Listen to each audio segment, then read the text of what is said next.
In the interest of fairness, RJ O'Connor will now host the next 550 episodes of Motorsport 101. Welcome Wait, back what? to Motorsport 101.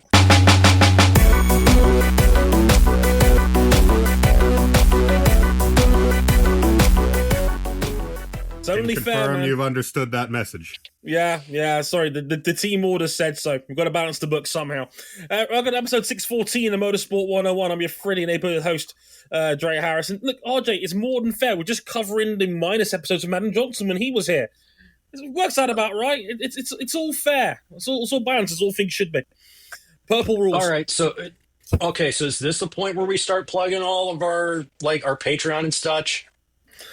Yeah, we'll go with that. But we'll give it 3-4 minutes first. We've got to let the crowd settle in, and we got to get everybody comfortable, and we got to introduce all the other bells and whistles and all of that. But yeah, welcome to the first of another doubleheader here on Motorsport 101. We've got the Italian Grand Prix coming up in this episode, and then of course check back in later this week for our MotoGP review of the Catalonia Grand Prix. I keep trying to call it the Spanish Grand Prix, but that region of Spain is really not going to like it if we call it that. It's the Grand Prix of Catalonia, officially now, so we're going to go with that. That'll be in our next episode as well later on. But in the meantime, I'm joined, as ever, by Mr. Cameron Buckley. Hello, sir. I had to take a year off from it last year, but now, more than ever, maybe not in the championship sense, they don't call it the Honda Motor Company for nothing. Yeah, no kidding. They really have. It was a familiar tale if you liked 2023. It's literally the moment where the B comes out and goes, "You like jazz?" And Zarbon, 2 or 3 more. 2 or 3 more. 2 or 3 more. 2 or 3 more. Indeed. Also joining me, of course, is Mr. RJ O'Connell. Hello, RJ. I thought you were going to introduce me as the new host of Motorsport 101 for the next 500 episodes. I thought this was the deal that you had just suddenly arranged. No, see, people power got it reversed. You see, you're lucky. Your debt has been cleared. Welcome back, RJ. How's it going? Oh man, back in the co-host role. What's going on? Yep, back from Austin, full of barbecue. We'll be in Indianapolis next week. Full of barbecue that's not as good. It's no offense to barbecue and bourbon. It's just Texas is just that much better at it. I'm sorry. It's like the one of 7 things they're better at that I can actually positively rave about is Texas barbecue.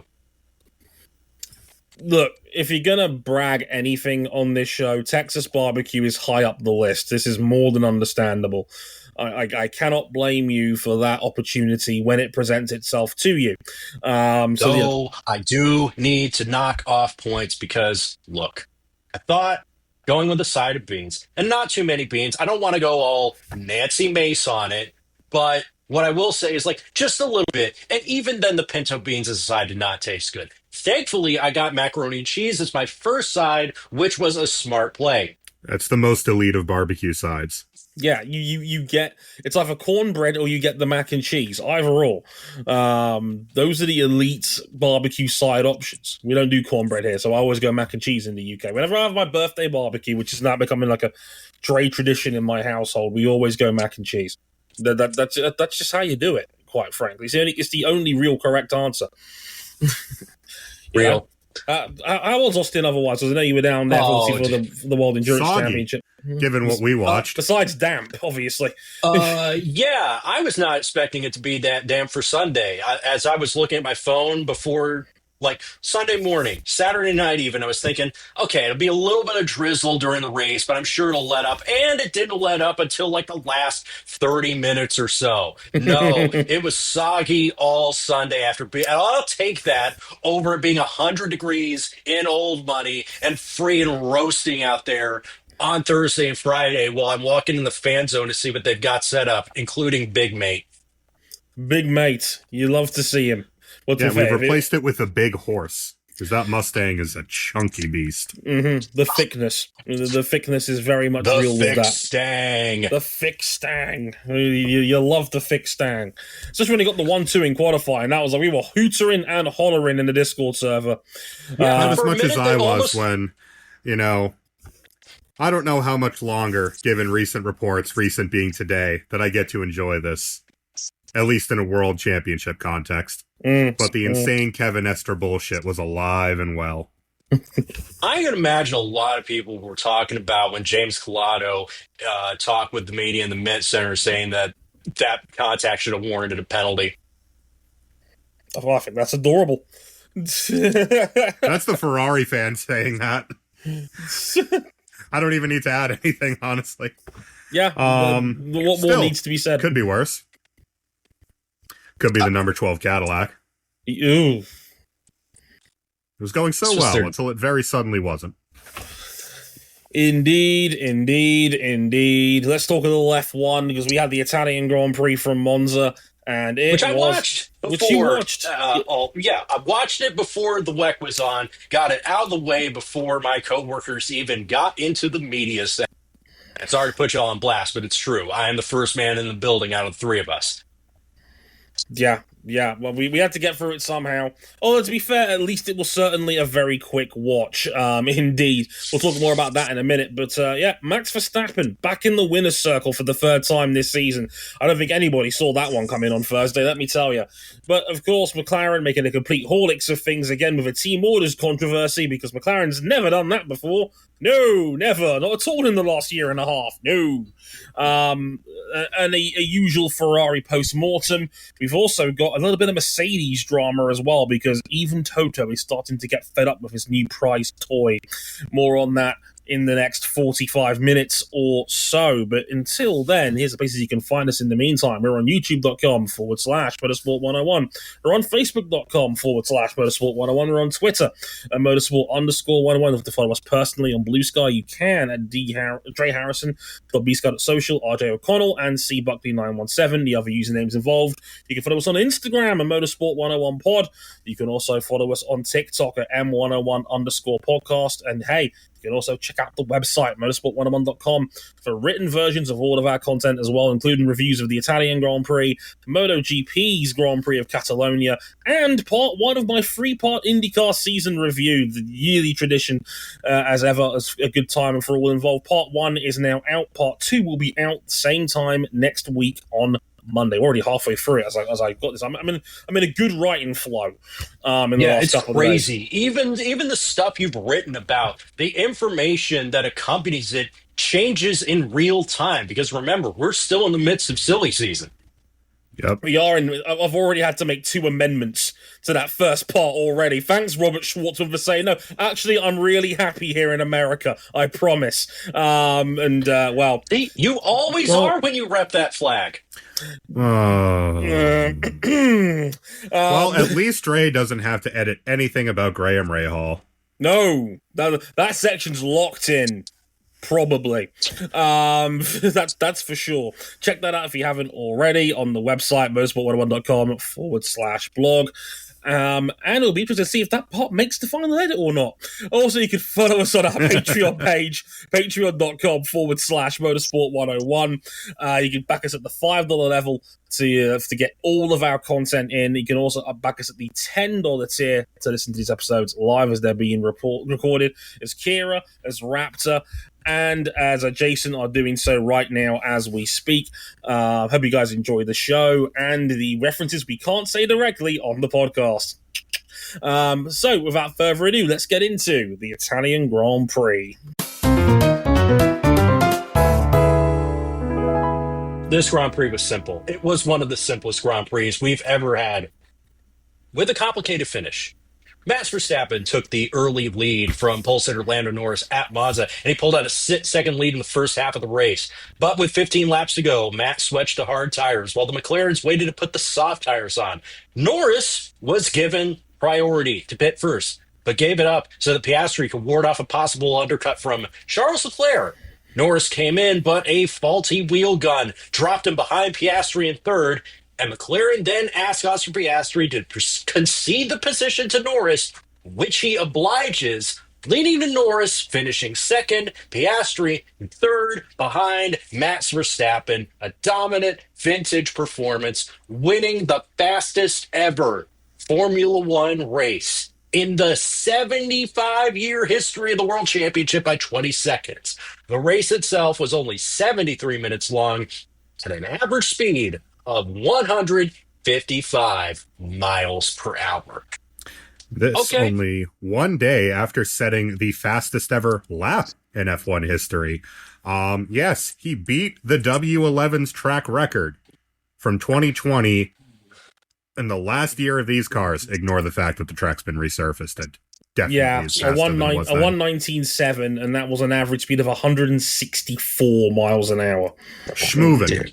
Yeah, crazy stuff. So I'd ask how impressive that was from Red Bull, but I don't want to talk about the other Red Bull performances. I'll just rephrase it. How impressive was that from Max Verstappen? That was old school Max. He took pole and he lost the lead at turn 1. And then took it back and fucked off. Yeah. He was never seen again. I did find it adorable that after he puts Norris on the grass, Norris just decides, okay, 2 can play it that game, and just breaks 20 meters too late for turn 1, runs him right off the road, and forces him to get back up the place. Classic rule. This is what Rules you guys of wanted, engagement, right? baby. This is Rules what of you guys nature. wanted. He actually ended up on the curb where Max ended up in 2021 racing Lewis. Oh, Only yeah. there's no giant sausage curb there, so we didn't get Rule 34, nose down, gearbox up. Mm-hmm. No exceptions. No exceptions. Yes. Boots, asses, Honda Motor Company, etc. And kind of a product of a couple different things. Generally, we've seen the RB21 is happier as you peel the downforce off. It's a little bit of an easier car to balance. In this window, it seems to still have the aero efficiency of its predecessors. Something that last year's car didn't. Monza was a disaster for them last year. They could not get the car to turn in without snapping and trying to kill both of their drivers. New floor this weekend. They cut the rear wing off, even more than they already had, bringing it into this weekend, and gave him more front end, and Max could live with it, and Max could get it around the track, and just every time we got to a straight, he was just bleeding the time out of the field. Yeah, it's funny. Like, if you were watching the race itself, and watching Sky's coverage of it, Martin Brundle admitted he got a text from Christian Horner during the Grand Prix, and Horner has said to him, "Listen, Oh, you don't want to open those."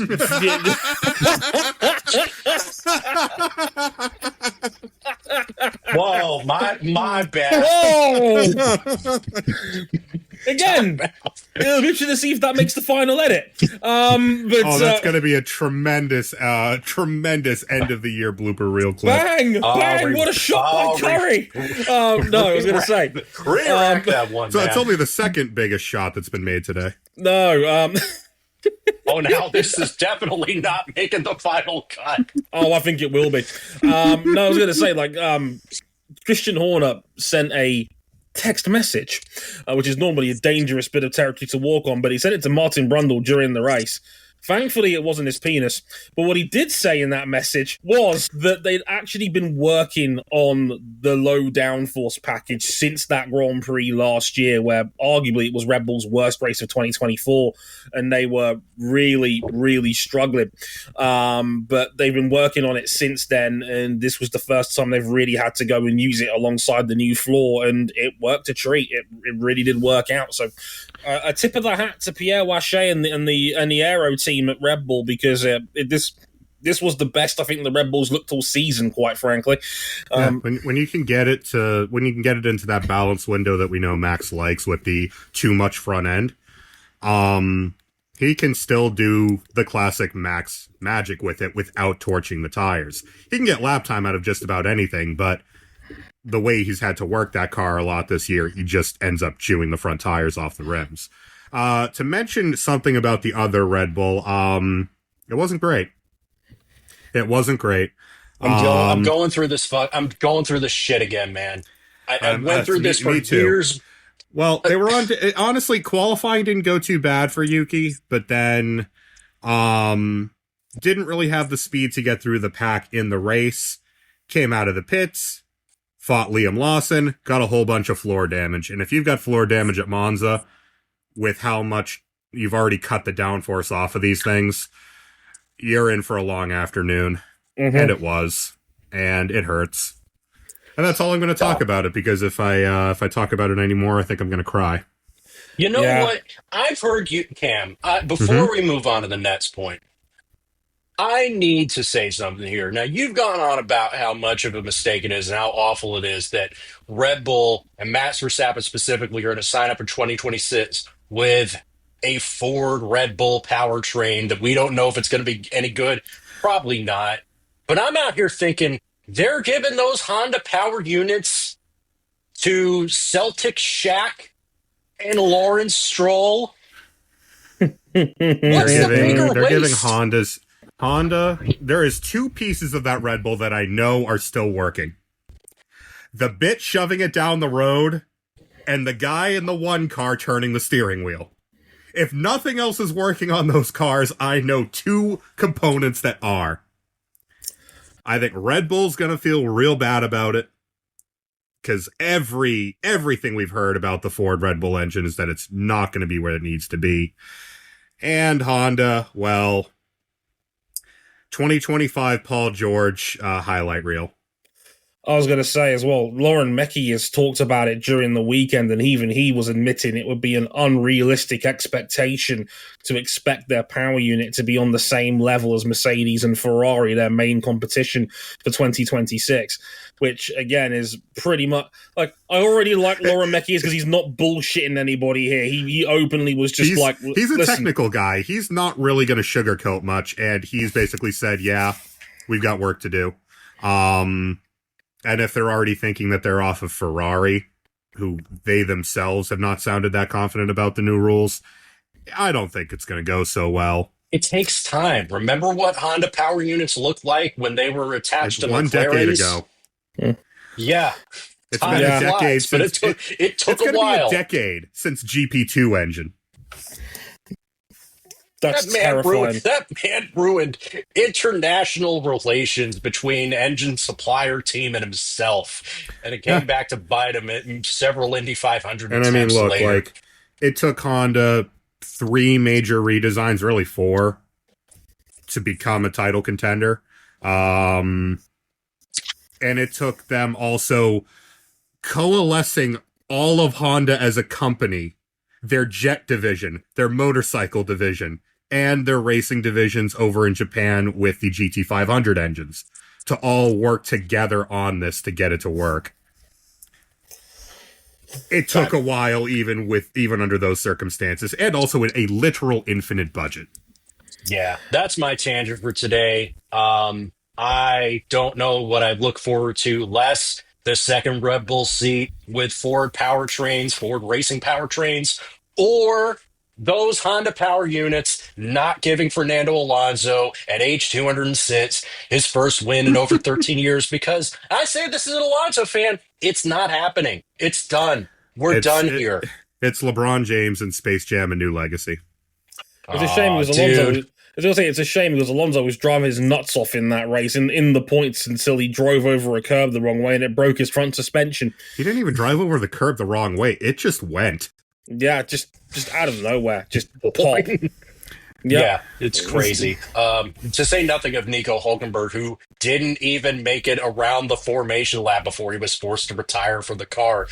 You know, hydraulics. Yeah. I saw the Instagram post that Sauber had to take down, and I got to say, it's just too powerful. Maybe it was just too powerful after all, but I think we're dancing around the big topic. McLaren. Papaya rules. And look, this one specifically is always going to be a lightning rod of controversy. Allow me to be the mediocre white man on the podcast and play devil's advocate for a second, because as soon as Lando Norris gets the benefit of one of these, the lava's going to come flowing. Because think about it.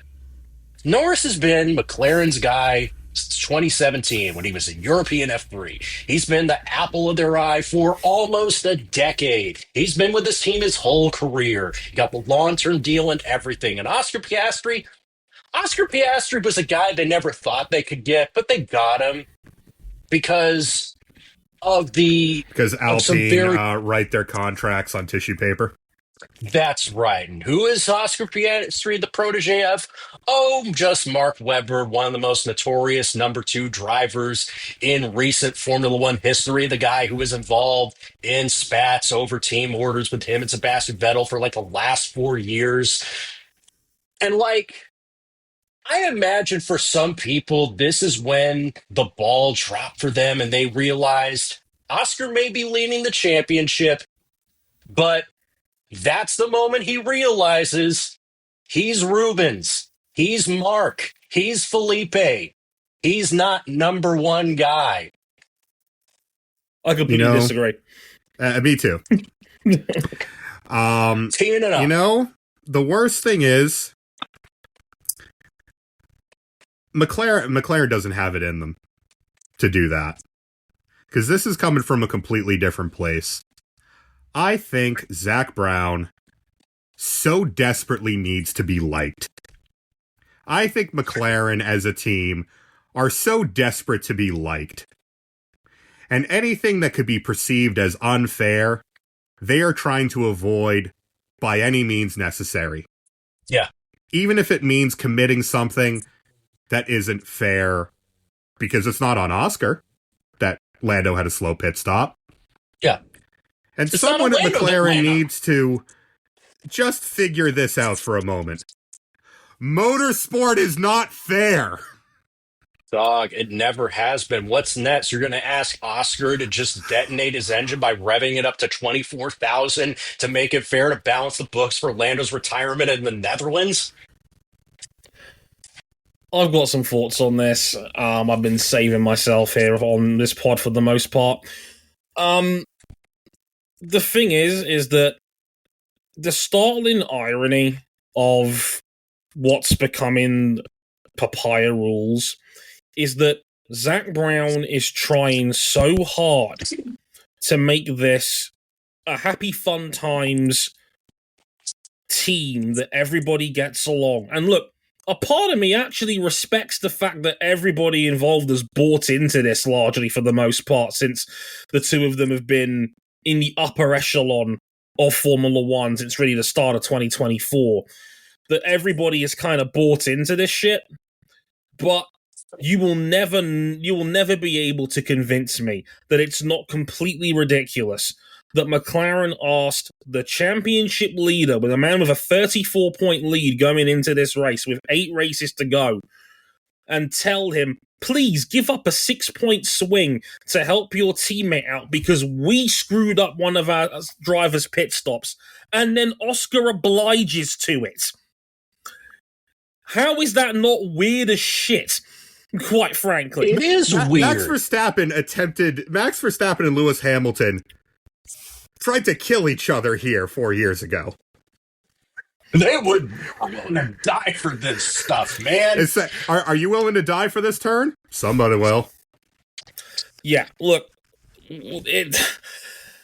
again, a part of me respects the fact that Zach's got everybody on that page, because it is fucking crazy to me, right? The ironic thing about all this, though, is that by Zach trying so hard to be quote-unquote fair, what he's actually doing is he's only going to pour gasoline on the fire of both respective fan bases who think the team is actually favoring one driver over the other. It's ironic. Zach is trying too hard in the grand scheme of things. Listen, your team is not going to be perfect. These things happen in Formula One, all right? Like, perfect execution is virtually impossible in this sport.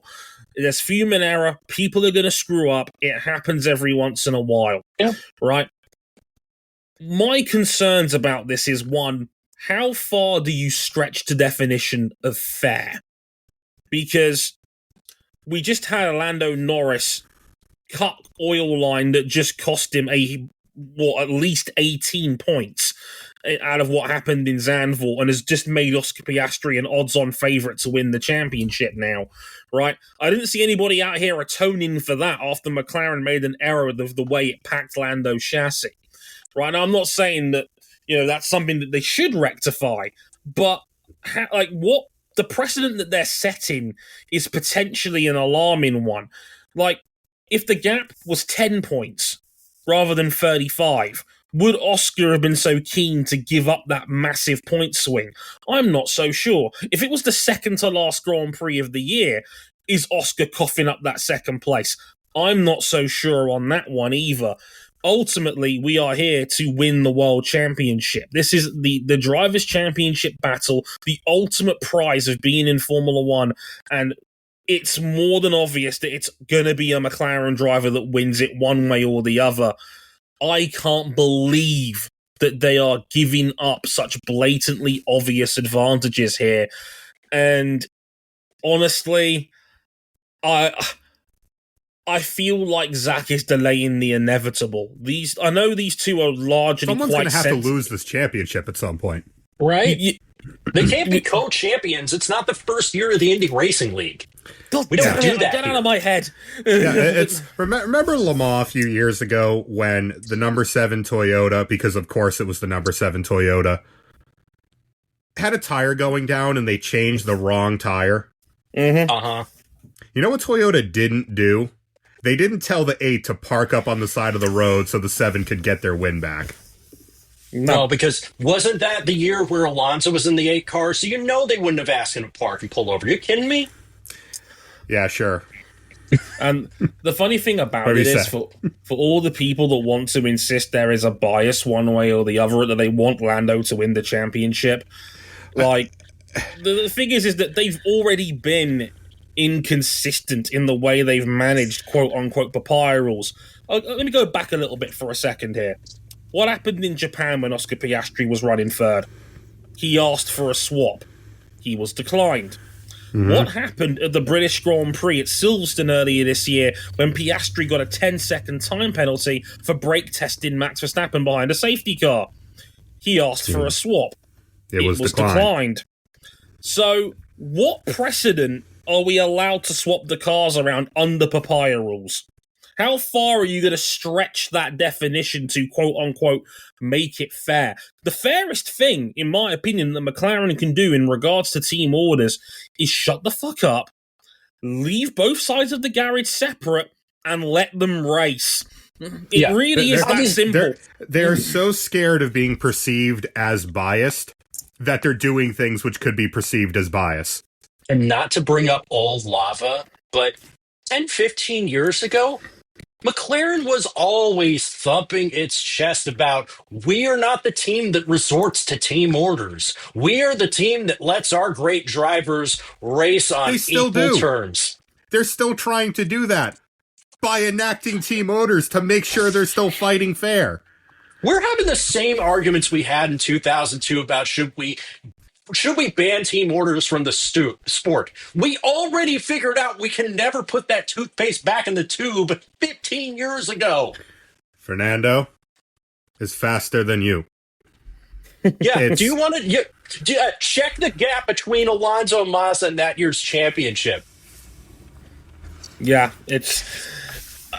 McLaren are trying so hard to be the happy fun times, we're all going to get along team. And I know certain elements of the McLaren fan base love that sort of precocious brag that they've got 2 number ones and at the moment they're all getting along. Yep. This is not going to happen forever. It's impossible. At some point, someone is going to lose out and someone's going to be sour about it. And they have a right to be. It's a world championship. And next year is never guaranteed. Next year, a whole lot of people are expecting a Mercedes bloodbath.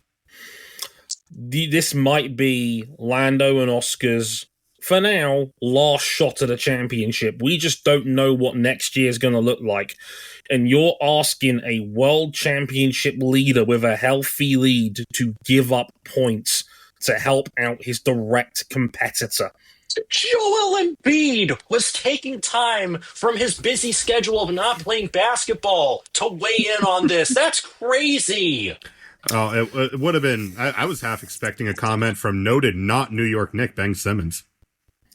Yeah. Just it's a very bizarre situation. Like I said, for the start of this segment, a part of me respects the fact that they've actually pulled this off, that everybody has largely bought into this idea, it will not last.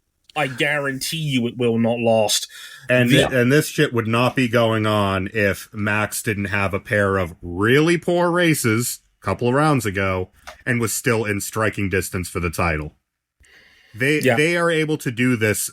They have been able to afford this by having the kind of performance gap that they do. This is a bogey track for us. We finished a relatively dominant second and third over everybody else. In a season where they've won 11 out of 15. Yes. Yeah. Mm-hmm. In a season where we're debating if this car has credentials to be one of the best Formula One cars of all time. Again, I've said this car does nothing special other than it's really, really fast. But the success speaks for itself this year. You can't keep continuing to hold everybody's hand, sing Kumbaya, and hope it all works out. Only one person can win a world championship.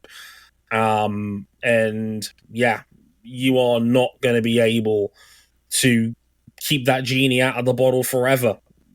They are two young, hungry, incredibly evenly matched, incredibly strong racing drivers. Yeah. This is just how it's going to have to be. Yeah. If you want to make that decision to have a team built on number ones, you have to accept the risk that they are going to fall out and be competitive and have a every man for themselves kind of attitude because only one man can win a championship.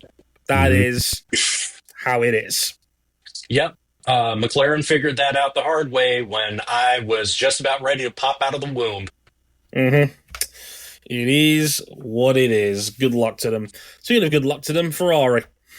Notice how this is the Italian Grand Prix and we have not said a word about Ferrari. Well, they had a special livery inspired by Niki Lauda's mid-70s 312T. It was beautiful. Yeah. It was beautiful other than the HP logo interrupting the lines on the engine cover.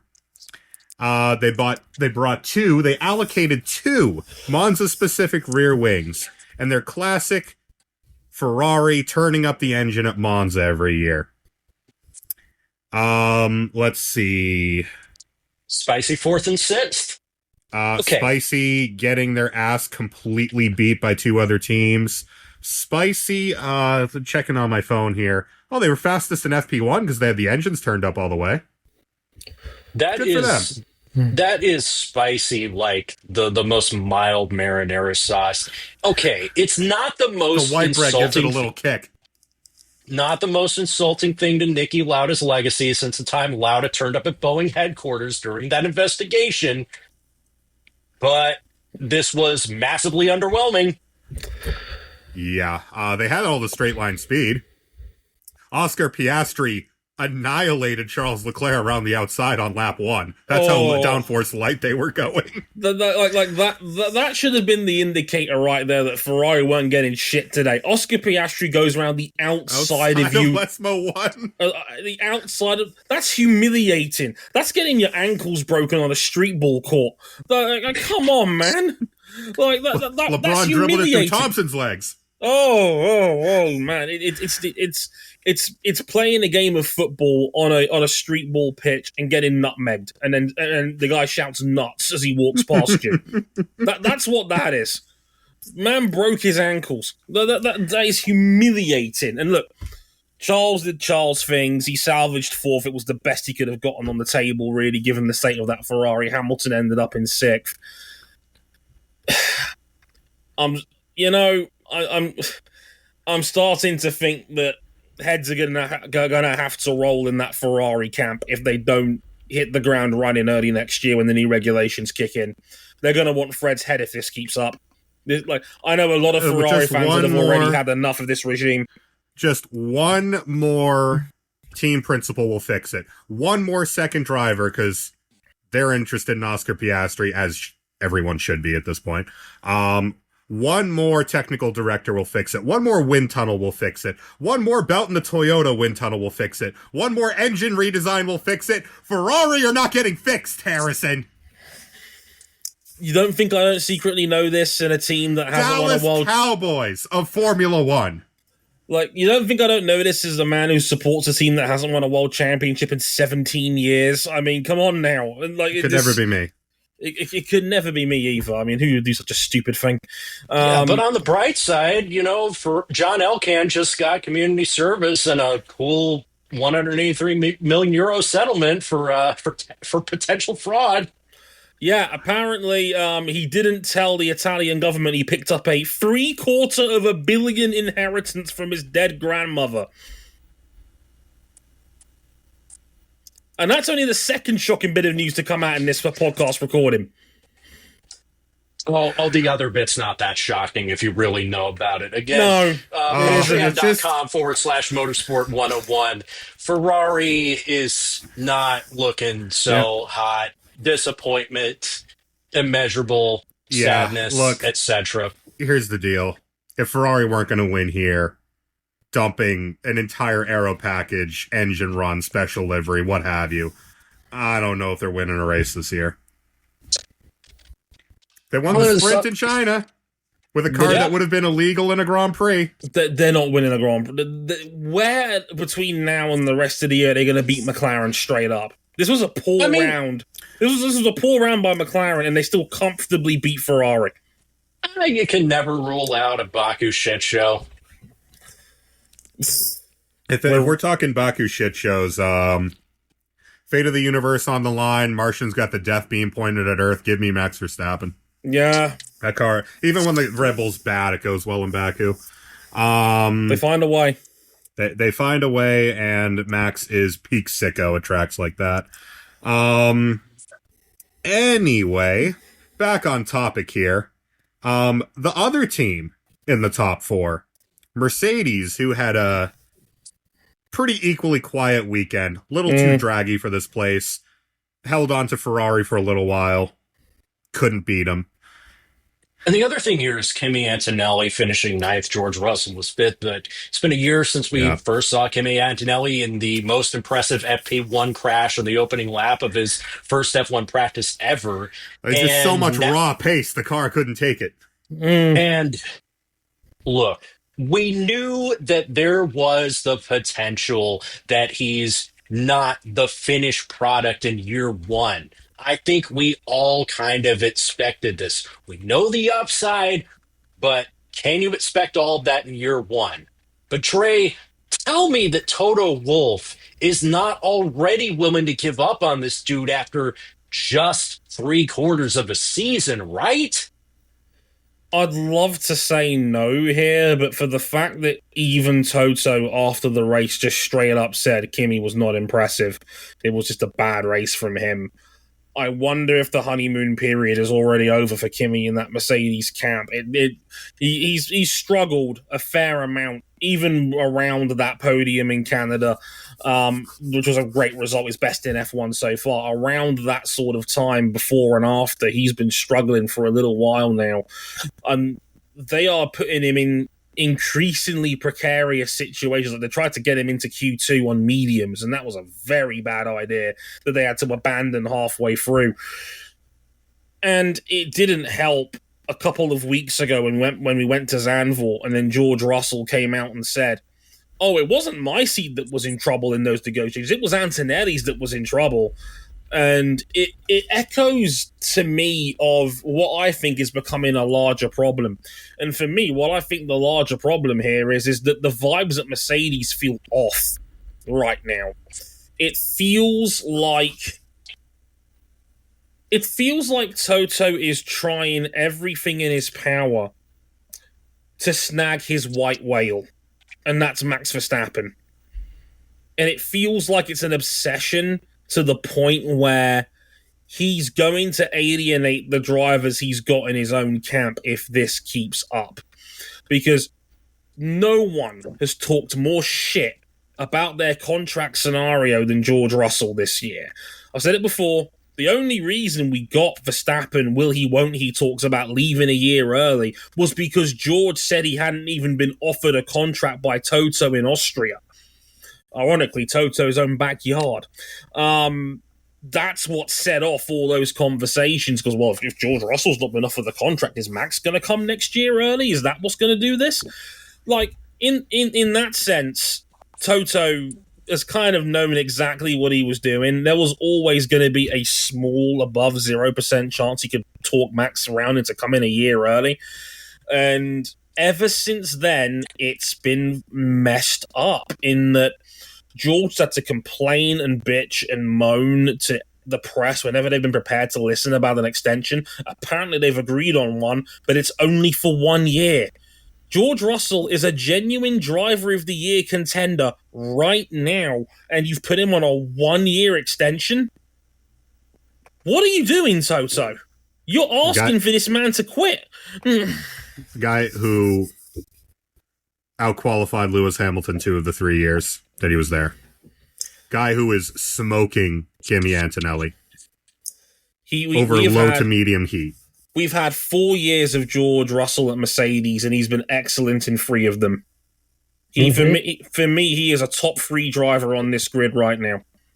The only guys I can definitively say right now in Formula One that are better than him are Charles Leclerc and Max Verstappen. Those are the dudes that are extracting the most out of their packages each and every week. Even Piastri gets snubbed on this. Nope. I would put Piastri and Lando right together, right behind. Those 3 have been wringing the necks of 3 cars that aren't quite good enough to go for a title, and it's Piastri's getting everything about him. And it's Oscar Piastri's first genuinely great season. He was good in his rookie year, but I wouldn't say he was spectacular. Year 2, he was good, had a couple of wins, but Lando still comprehensively outclassed him. This year, obviously, is when Piastri's made those gains and for the first time looks like a truly top-end driver. I need more body of work with Oscar before I get there. If he wins the World Championship this year, I'll be more than prepared to put him in that top 3 because he's had to earn it this year, no doubt about it. But George has been as good as anyone in Formula One for the last 2-3 years now, quite frankly.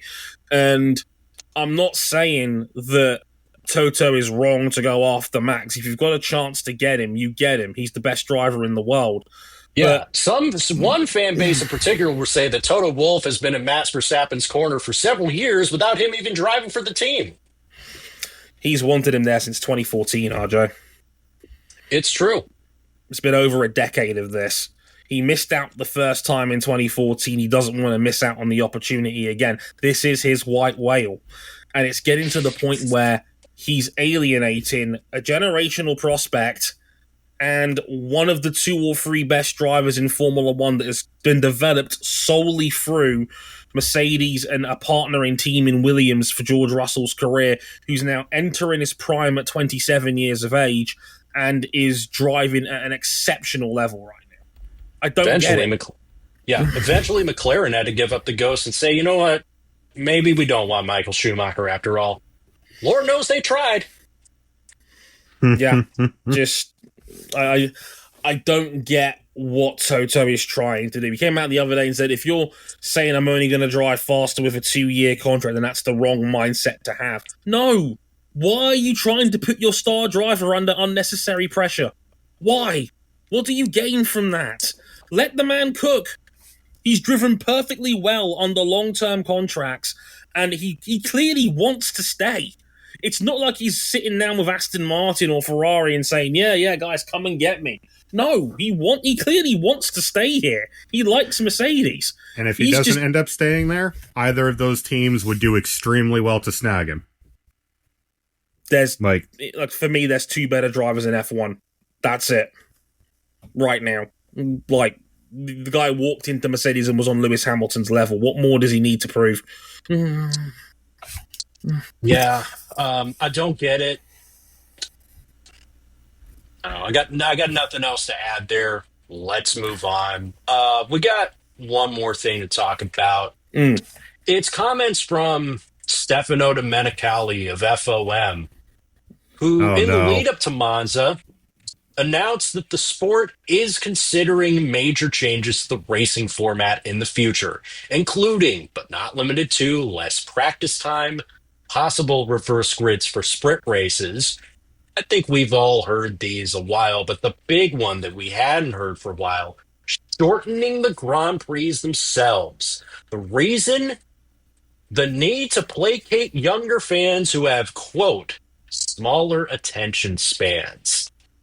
Now, before we get started like this, I just want to make sure we got the Subway Surfers in the lower corner of the screen. All right, there we go. Perfect. So, is he right about this, or is he just whack? Because I have a feeling, I think we all know where we're going to lean on this. See, the funny thing about this, in my opinion, is I don't hate all of these ideas. I'd actually be okay if they shaved an hour of practice off the weekend. I could live with that. I'm actually not totally against the idea of reverse grid sprints either. I've said from day one, the sprint format, ironically, is probably too safe. It's probably a bit too safe, and it probably gives away a bit too much about Sunday. Reversing the grid and giving other teams the opportunity to try and score points and have the bigger teams chase them down a little bit might get a bit more action, might force a bit more aggression out of teams in the sprint. I'd be completely fine with reverse grids in F1. We accept them in F2 and F3, but we can't do it here in the big boy leagues for some reason. The pinnacle. I'd be fine with that. Like, ironically, I don't hate all of Domenicali's ideas. The shortening races idea for me is a big no-no. I do not like that idea at all, and I don't like the logic that Domenicali is applying to this situation when he says young drivers' attention spans are not in tune with what the product is right now. See, I don't think that means condense what you're actually watching down. I think first of all, there's no proof of this. Like, I'd love to see the hard evidence. That feels like just a vibe statement. Right, it feels like code. It feels like, hang on a minute. Like, our surveys and our questions are saying that fans don't have the attention span, so we've got to make the sport shorter. No. You are still, on average, a quicker sport to watch than football, the most popular sport in the world. Because the average soccer game, even with today's injury time, even with the interval, is coming in at about 2 hours these days, because we add in so much more injury time on as well nowadays. A game of football is now 2 hours. An F1 race rarely hits the 2-hour time limit, unless it's Singapore, really, right? So you've got one of the shorter major sporting milestones, or clearly shorter sports to watch out there at the moment. So I don't buy for a second that young fans don't have attention spans. No, I just think the way we're consuming media has changed. I think we're doing this. I think we're watching them on our phones a lot more. I think we are second screening a lot more. I think we're socializing a lot more during these races. I think we're going on Twitter and seeing the reactions and reacting to it, the instant gratification that comes with sport. I think that is how we're consuming the sport in our modern day and age. Miss me with this whole shit that young people don't have a short attention spans. How many people watch hours of their favorite YouTube and Twitch streamers every week? I watch like 15 hours of Ruffle a week playing Balatro, and I love it. You know how crazy it is? Like the highest performing videos on YouTube are the extra long compilations of stuff that's already been done before. Think about this. Supercuts. How many fans of endurance racing will just completely destroy their sleep schedule to watch all 24 hours of it? Hi. And I know he's younger than me. Yeah, like this whole idea that young fans haven't got the patience to watch long sports event. You're talking to a cricket fan. Even the 100. You're talking to a man who watched an 18-inning baseball game so his team could lose. We won that World Series. It's okay. We have the 100, the shortest form of cricket played on a large-scale international format, and even a game of the 100 still goes at 3 hours, roughly. Yeah. And it's a super popular tournament, and most of the tournament nights were double headers, so you were getting 2 games for the price of 1 and spending the whole day in a stadium to watch it. Miss me with this bullshit that young people don't have attention spans for sports. They do. I think there's an ulterior motive to all this conversation. Can I lob something up here? Sure. Do you think Stefano Domenicali, as Raptor has pointed out in our chat, do you think he's looking at MotoGP's race times and thinking, hang on a minute, there's sports like 50-minute Grand Prix. We could be like that. Why would you try and copy a far less popular sport? That's one way to put it. As Jason points out, yeah, we can watch 24-hour races. It's the issue of the racing quality. But the thing is, like, people will tune in to Formula One There are whether people it who is good or watch. bad. There are people who watched those Twilight LMP1 years of 24 hours of Le Mans where, unless a genuine act of God came down, Toyota was bringing home the easiest 1-2 you've ever seen. Right, like, it's not. I wouldn't even necessarily say it's the quality of the product. Like I've made the Al Murray joke on this podcast before. One of my favorites, where a young 18-year-old comes into the pub for his first pint, nervously shows the landlord his ID. He is indeed 18. He gets his first pint of beer. He sits down and he drinks it, and he realizes it's terrible. And Al Murray's famous joke at the end of that zinger was, quote, "That man will now spend the rest of his life trying to find a good one." That's how we are with Formula One. We know it's going to be mid most weeks, but we will run down our firstborn for a great F1 race. Nobody is going to tell you how much they hate F1 as much as the people who will die for that country, Formula One. Right. Tuning into every single practice session, demanding that every session of every test is live, televised to engage with. It's not, yeah, there is an appetite for as much of it as possible. And that's my main point. I don't think this is a cure your young attention fans problem.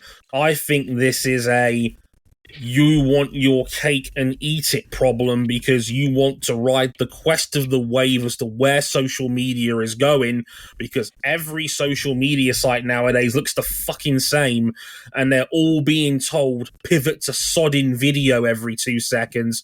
Facebook, Instagram, WhatsApp, YouTube, they are all going the same way. Short-term video hitting the algorithms. Your stories, Quibi was born too early, man. I know, Quibi right? now might have actually hit. It still wouldn't have hit. F1 on Quibi? It would. The thing is, right, every social media site is pivoting to video. At the same time, they want people to watch their highlight videos while also keeping their sport incredibly difficult to watch. Yeah, because that's the other part, is the having the cake and eating it too, is wanting to plaster it all over social media, but not enough that you don't have to pay a subscription to watch all of it to an exclusive provider in insert region here. Dre, how much was your Sky Sports package this year? £36 a month. That's $50 in freedom units. That's worth how much it? Look, I can live, unlike 3 or 4 million people in the UK, I can live without the Premier League. Nothing to do with my Manchester United fan status whatsoever. No. Now say that without tears in your eyes. Shut up. Now, my point is that if you're a young person, chances are you are not going to be able to afford to spend £36 a month. I'm using the UK as an example here, on top of a Sky package, which is normally TV, phone, probably the internet as well, as a one-stop shop provider for a lot of the vitals you need in a house. Paying £36 a month on top of that for a Sky Sports subscription is ludicrous. It's a luxury that most young people will not be able to afford. Yep. If you were worried about young fans' attention spans, how about you make the sport easier for them to actually watch properly? But no, you can't give up your precious number one source of income, which is your TV revenue. And they never will. And they never will. Because Sky paid £1 billion for the last set of Formula One TV rights in the UK. They produced the world feed. Do you think they opened their own standalone F1 channel, which is dead for 250 days a year, to share the load, to be generous to young viewers? Fuck no. They did it to be greedy Why would as these shit. turkeys vote for more ovens? Oh, it depends. Are they trying to overtake around the outside of somebody? Look, the commercials on Red Zone lasted just 1 minute. Insane social media graphic meme. I pretty much agree with everything Dre said. God, we're so agreeable here. Yeah, this has been far too agreeable a podcast, other than like the McLaren bit. Yeah. Still, not the biggest disagreement that was had today. No, not at all. Somebody thought that Charlie Kirk should live, and somebody disagreed. Funny that. Fine. Hey, you lost the gun debate. Yeah. My thoughts and prayers go out to the Bullet. That's our show on Motorsport 101 this week. Thank you very much for listening. We're back for our MotoGP Grand Prix of Catalunya later on this week. Until then, I've been Dre Harrison. They've been Cam Buckley and RJ O'Connell. Next Formula One race is the Baku Grand Prix in a week and a half's time. Till then, sayonara.